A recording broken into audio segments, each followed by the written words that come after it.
You are now watching Zach Lesage PTCG. Let's get it.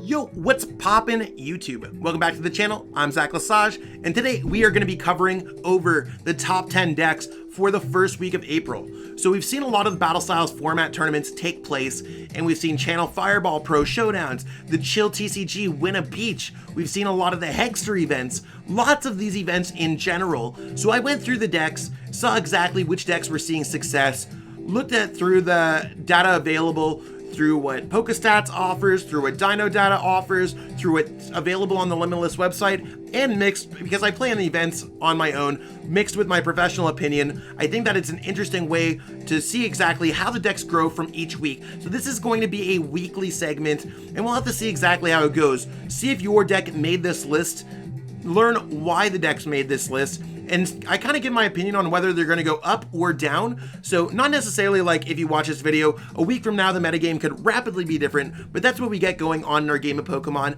Nothing stays the same for too long, and if it does, certainly a lot of the top players and a lot of the players who play in these events every week are certainly going to find a way to change it. So hopefully you enjoy this type of video, and there's a lot of cool deck lists. Again, there's deck lists in the description below, so if you want to go copy and paste those into PTCGO, you can. If you're missing any of the cards for these decks, go to PTCGOstore.com, plug in code ZLesage5 to save 5% on your next order of codes for whatever thing that you're looking for. And beyond that, give this video a like, subscribe to the channel. We're currently on our way to 3,000 subs, and let's jump into our number 10 spot, seeing exactly which deck's going to kick off our top 10 list. So starting off with our number 10 spot, we have Decidueye. Now Decidueye is a deck that has been seeing a lot of success lately, with its top placement coming from Rogerio Bombardelli at Chill number 24. It's come second at the Hexter 39, and it's fallen down a little bit since the community's decided to tech for it. It will pop up here and there, but a lot of decks have started adding in Aegislash and other counters to get through Deep Forest Camo. For those of you who are new to the channel or just want a refresher on what Decidueye does, you get a Decidueye set up and you block with Deep Forest Camo. It blocks V Pokemon, V Max Pokemon, and GX Pokemon. So barely anything can get through it, and then it just counters other Pokemon that can go through it through boss's orders or sniping with Splitting Arrow. So I mean, this deck's a little bit tricky to play around, but once it gets set up and if you have no counters, it's basically a win or lose situation. Even some decks that play something like Bronzong or Volcanion can quickly find themselves becoming vulnerable to this deck as they kind of chip away at those Pokemon and take a knockout here or there, and you realize that your one or two techs might not necessarily be enough. So as the format either techs against this deck or doesn't tech against this deck, we're gonna see it rise below and above, but its number 10 spot is definitely warranted on this list. I still feel comfortable teching against it, but in the next couple weeks we might see that go down a little bit, which might lead for an opening for this deck to place a little bit higher going forward. This is probably never going to be the number 1 deck on the list, probably going to hover through the lower half, but it can definitely spike those high placements. Jumping into our number 9 spot, we got Welder Mewtwo. So after reaching a strong second place finish at Hexter 38th, it's got a top 8 at the Channel Fireball Pro Showdown and a top 16 at Limitless 25. This deck has a scattered approach of getting a bunch of those like mid-range placements, hasn't necessarily spiked an event, and it's one of those things where I'm like, where does Mewtwo really lie? I think this deck spiritually has grown on to become Victini Mewtwo, but we'll have to see exactly how it goes. This deck has options. Victini Mewtwo just has the strength of Victini V Max. So for those of you who are looking for a refresher on Mewtwo, Mew GX, use Perfection to copy GX Pokemon, whether they're in play or in your discard pile. So Mewtwo and Mew can copy Stage 2 Pokemon, it can copy Stage 1 basic Pokemon, as long as they meet that GX requirements. You can use Welder to power it up to go through a bunch of attacks, including Charizard GX, Naganadel GX, and Vileplume GX. There's a bunch of ways to get the deck to become a little bit more consistent with Pokegear, Dedenne GX, and really it's a balance between having options in your discard pile, having options in play, because since this deck does have 4 Aurora energies and it has Welder, you can power up an Indeedee V, you can power up that Galarian Surfetch by using its Resolute Spear ability, and more. So this deck has a lot of options. That's really where it's going to get its strength from. Where it gets its weakness from is the 270 HP worth 3 prize cards, and the fact that there's a lot of decks that can kind of get through that at this moment. This is a deck that I expect to kind of fizzle out as the metagame progresses. Sure, we might see it on the list every other week or something like that, but I really think Victini Mewtwo is probably going to take its spot on this list permanently, and we might see a new deck come in. So this deck to me seems like it's falling off even though it's at number 9. So jumping into our number 8 spot, we have Dragapult. So this deck actually won the Hexter 38 events, and it has Gabriel Samato's top 8 at Chill 24, Marco Cifuentes made top 8 at Hexter 40. I mean, this deck is getting those placements, it's just not necessarily always getting those placements. So why might that be? Well, Etern's a little bit higher up on this list, and Etern's one of those decks that would absolutely rip this deck to shred, and that's because weakness is a large factor in the Pokemon TCG. So one of the reasons why Dragapult VMAX came back is because a lot of players were poising that Urshifu is going to be best decks in format, really well played. They're both weak to Psychic. That would bring back other Psychic decks, Mad Party, Mewtwo, and Mew. Dragapult has great matchups against those. So Dragapult was supposed to have this great matchup spread, but then Etern's like, you want to know what? The metagame's not that toxic for me after all. I'm going to continuously do Etern things. So that's not to say that Etern's always going to be one of the best decks in our format, but it is really kicking Dragapult down a little bit. So Dragapult VMAX, the strategy of the deck goes, you attach an energy turn 1, you attach an energy turn 2, then you're doing 130 and spreading 5 however you like. You can compound that damage with Zigzagoon and Scoop Up Net so that you can knock out multiple Pokemon in a single turn by planning multiple attacks off and off and off and off, so that you could draw lots of prize cards, maybe bench out your opponents, maybe avoid reset stamp, things like that. There's a lot of cool plays by placing damage counters that you could do with a deck like Dragapult VMAX. Now, I think that this is the type of deck that might eventually go up a little bit. The Greens variant has been doing fairly well at the tournaments lately, and I think that this standard version of the deck is very well positioned for some metagames. So it's a definitely type of deck that's gonna like either stay around where it is or shoot up. I don't necessarily see we're gonna get it off the top 10 list right yet. So jumping into our number 7 pick, we have Zacian LucMetal with Zamazenta. Now this is a type of deck that's been around since this deck ever existed in the formats, and I mean it's been doing well ever since then. It's had some highs and lows because it has an especially poor matchup against fire type decks, and with us just recently getting Victini VMAX and Blacephalon making a bit of a comeback, and Sun and Scorch still sticking around, this deck does struggle with the metagame at times, really having a great matchup against VMAX Pokemon. With that being said, there's a lot of VMAX Pokemon that are doing incredibly well in our format, and that's why Zamazenta V is able to overcome a lot of that stuff. This deck is really pulled by Leandro Fernandez, first place at Hexter 40, Joshua Sutherland's first place at the E&D's tournament, Daniel Altavilla's top 8 at Hexter 40, and Jake Gearhart's top 16 at Hexter 40. I mean, I guess Hexter really brought on the LucMetals that day, and it seemed like a great metagame call for that event.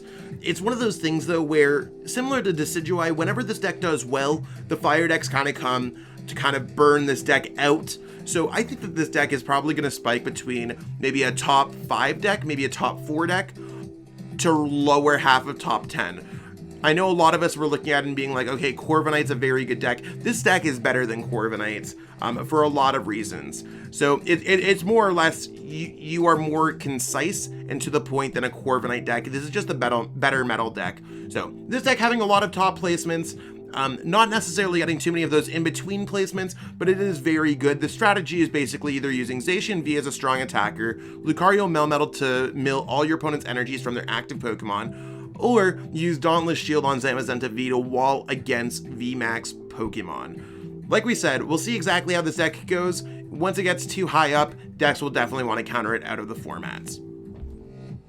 We are getting through this list quickly, and Victini VMAX is popping up at number 6. Victini VMAX in this version is playing Victini Mewtwo, the version that I prefer of any Victini deck. But Victini has been seeing a lot of success in different forms, and I think it shows that it's a versatile card that's going to be able to adapt to our meta, which makes me think that it's going to be a mid-range card from that 7th, 6th, 5 spot, all the way to being one of the best decks in the format. So I don't necessarily see Victini falling out of our top 10 anytime soon. I see it, if anything, growing week over week as more and more players discover this new archetype. So Victini is really coming off of I Am Fluke Ovo's second place at the Chill Beach event. Takuto also made top 8 at the Chill Beach event. Andrea Torelli made top 8 at Limitless 25, and Alex Szymanski is getting a few top 16s with this deck, and especially at the Hegster 39 event. So what does Victini VMAX do? Well, it functions very similar to an E-turn deck, where you attach an energy, you evolve into Victini VMAX, then you're doing max victory for 220 against V Pokemon or VMAX Pokemon. So you're either two-shotting a VMAX or you're one-shotting most V Pokemon. That's why the deck goes with the 4 boss orders to really bring them up wherever you want. In this particular build, we have Mewtwo and MewGX that can use Perfection, similar to the Welder Mewtwo deck that we saw. I mean, this deck plays Welder, this deck plays Mewtwo, this deck plays Victini. You could copy either Heatran GX, Reshiram Charizard GX, or Charizard GX to really get those numbers off and help out in matchups maybe where something's weak to Psychic or where you're not playing against a V-type deck or VMAX type deck. So it's one of those things where this deck has the best of both worlds, Victini in the front, Mewtwo in the back, Mewtwo in the front, Victini in the back, changing it up with a few fire type attackers and giving itself a decent matchup spread in the process. So like I said, I only imagine that this type of deck is going to go up as more and more players discover or acquire the cards for this archetype, but we'll have to see exactly how it goes for next week. So jumping into our number 5 deck, this deck is a deck that has seen a lot of hype going into the Battle Styles metagame, and it's actually keeping up with it. Coming off of the recent first place finish from Rahul Reddy's Limitless 25 win, Angel 22 top 4 at the Hegster 40, Caleb Rogerson top 8 at the Hegster 39, and Azul GG top 8 at the Chill Winna Beach tournament recently. So with a lot of these top players really flocking towards this deck, I must say it's one of those decks that values high skill and you will be rewarded well. Sure, you might be able to dead draw a couple games here and there, but this deck has a lot of open lines of play, which allows you to kind of out-skill your opponent, which is why this deck's going to continuously do well.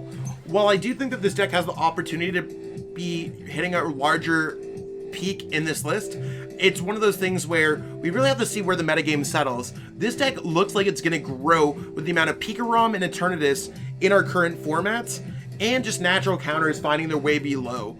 This deck seems like it's versatile enough where it can kind of do whatever it wants. For those who are wondering how this deck works, it runs off a Jirachi Scoop Up Net engine to keep it consistent so that you're able to switch in and out and attack with your Rapid Strike Urshifu, because you have to have the Rapid Strike Urshifu evolved, hit from the bench to the active, and swing for 150. Then after that, you could really place damage counters with the G Max attack doing 120, 120 wherever you like. So there's a lot of cool things that this deck can do, and of course with the Scoop Up Net engine comes cool things like Mewtwo, Giratina, Zigzagoon, other cards that are useful. This is a list that's likely going to change by a few cards every single tournament because it can adapt to the metagame quite well. So again, I think it's probably going to stay in within the 7 range to the top 4 range. We'll have to see if it's eventually able to get acquired by enough players to be able to make it into the 1, 2, 3 range. But right now I think the deck is very well positioned, and if anything, it's going to grow within the next coming week or so in my opinion. So ADPzation went from my number 1 spot about a couple weeks ago down to number 4. So what basically happened? Well, it gets consistent placements like Tom Hellcamp's top 4 at the Sunday Open or Gabe Shumway's top 4 at Chill 24. It's one of those things where it's not really getting those gigantic wins like the other decks are. It's getting consistent strong placements within the top 32, top 16, top 8, top 4, but it's really not moving too much more beyond that. So why? Well, a lot of the decks can just naturally beat ADP. We've had ADP out in our format for a while, and decks have found ways to beat it. PikaRom has a strategy against it, whether or not there's Battle Styles cards or anything. LucMetal has a strategy against it. Like, that's not to say that it can't beat some of those decks. It's just the older decks know its tricks, and the newer decks are trying to adapt. Decks like Victini have a favorable matchup against ADP. So ADP goes from being one of the best decks, if not the best deck in format, to just not being super well positioned. As long as you're able to avoid poor matchups with this deck is extremely consistent, has answers against most of the metagame, and it's one of the few decks that just has a built-in Deci counter with Aegislash as a single card.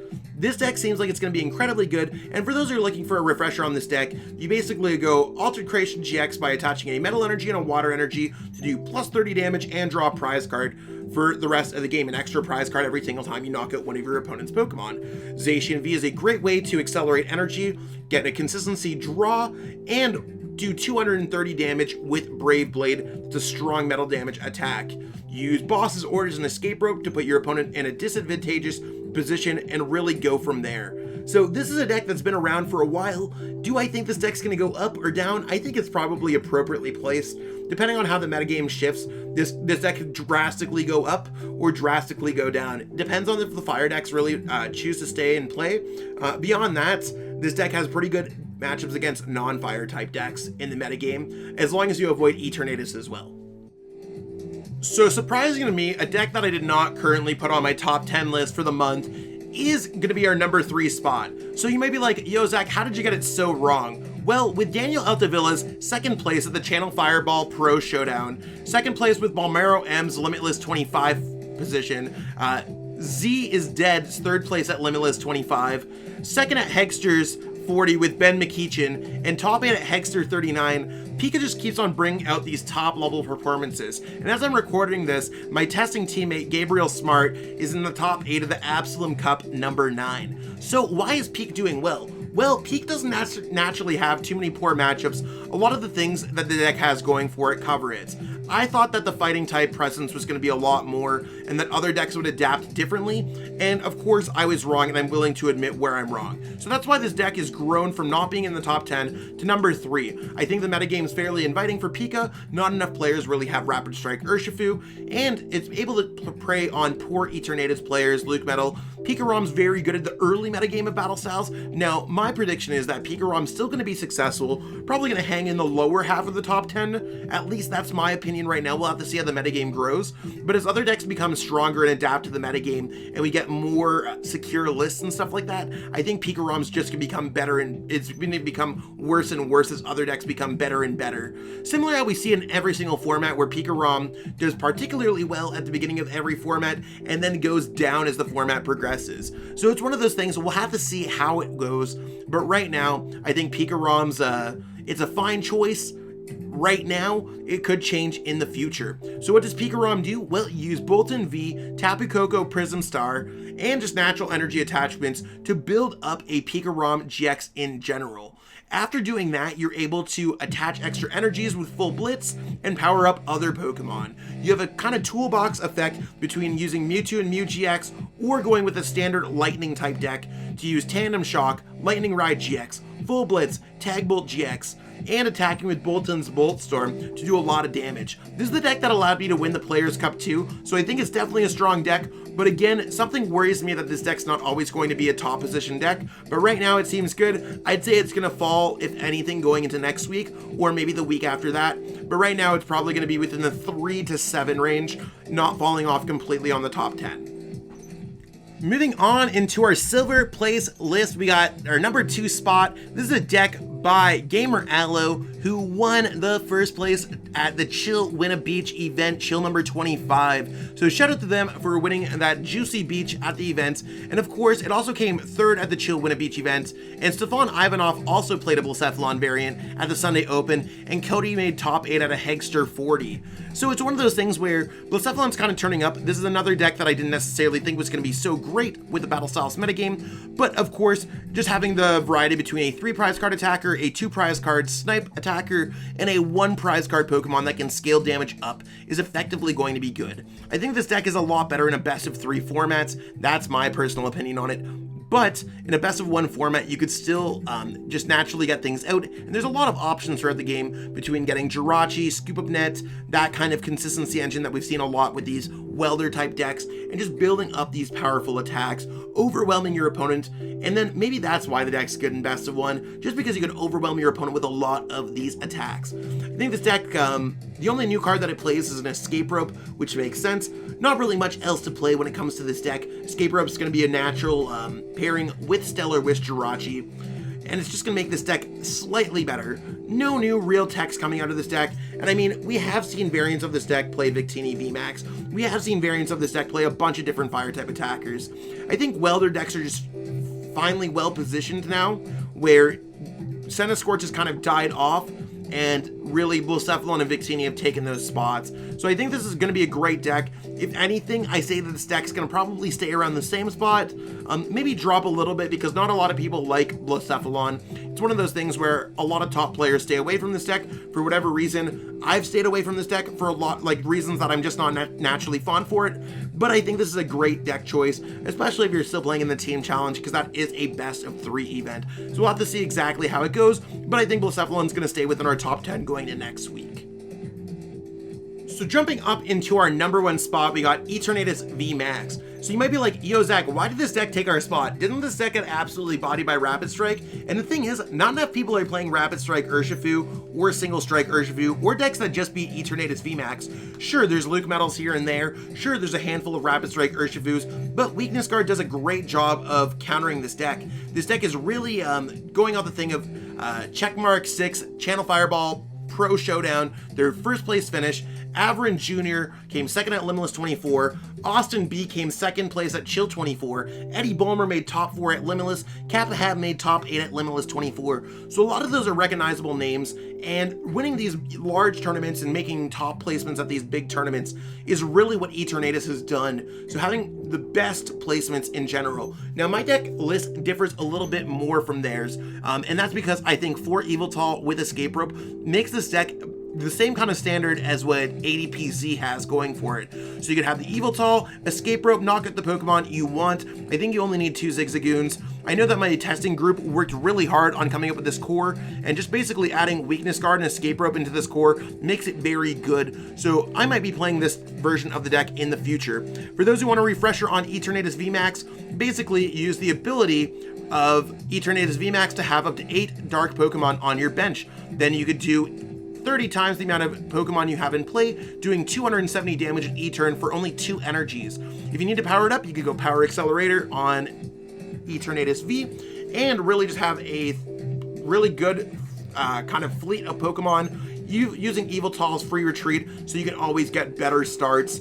You're not necessarily going to have to sit there and pass because you can't retreat. So overall, I think this deck is amazing. Will this deck continue to be number 1? I honestly think that this deck could be number 1 for next week as well, depending if it gets countered in and out of the metagame. But we'll have to see exactly what the next week of results will really bring to our game and see where Eternatus is placed. If this deck continuously stays at the top, of course the fighting type decks are going to come. So it's one of those things where whenever you're placed towards the higher top of the metagame or the meta analysis that we're doing, I think there's a good chance or a better chance that counters are going to try to counter you, which is going to knock it down, but this deck is definitely going to be top 10 going into next week. And there we have it, peeps. That's what we got going on for our meta analysis. And let me know if you liked this type of video. I mean, I think it's worthwhile to look at the top 10 decks on a changing basis, really seeing which decks edge in and seeing how the metagame progresses on a week-by-week basis, instead of me just going with my guesses as a new set drops or my professional opinion and going on like that. I think this is a great way to see like, oh, this deck edged up because of this deck's gonna go down because of this, or we'll see exactly how the next week goes. So for the foreseeable future, unless this is not well received at all, I will be continuing on this series. I really hope that everyone liked it. A lot of my most popular content are my top 10 deck lists, and again, a lot of these are my own personal deck lists. They are in the description below, and you can copy them and paste them right into PTCGO, so you can play them right away. That's what we do for the top 5 because there is a character limit. So we'll have to see exactly which decks move on and see success for next week. I mean, I'm excited to cover the decks every single Monday. Some point on Monday. I'm not even sure when I'm going to regularly post it, but we'll have to see. Everything's new, and at the end of the day, I'm just doing everything I possibly can as a content creator to continuously provide the best type of content available for our Pokemon community, and absolutely free as well. So if you haven't already, hit that like button, subscribe to the channel as we're on our way to 3,000 subs, trying to get there, first stop on the way to the moon. And until then, I gotta edit this video, so I'll catch up with everyone later. Thank you so much for watching. Peace out, peeps.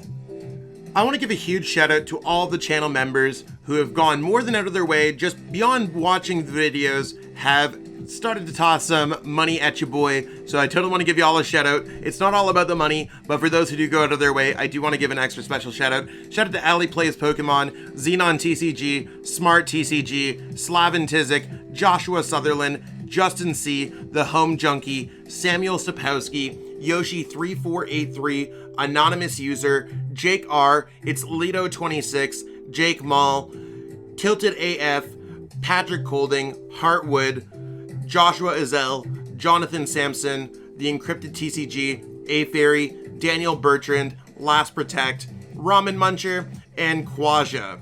So again, everyone, if you haven't already considered becoming a channel member, there are a lot of perks, including special Discord roles, supporting me as a content creator, getting access to my deck list, and group coaching. I plan to offer more things in the future as I become a little bit more accustomed with YouTube. I'm still really new to becoming monetized and becoming a YouTube partner, so give me a little bit. If you're considering it, feel free to even DM me and I'll explain it, everything. But it is just below if you click join here or join on desktop. It'd be amazing, and it does help me out a lot as a content creator.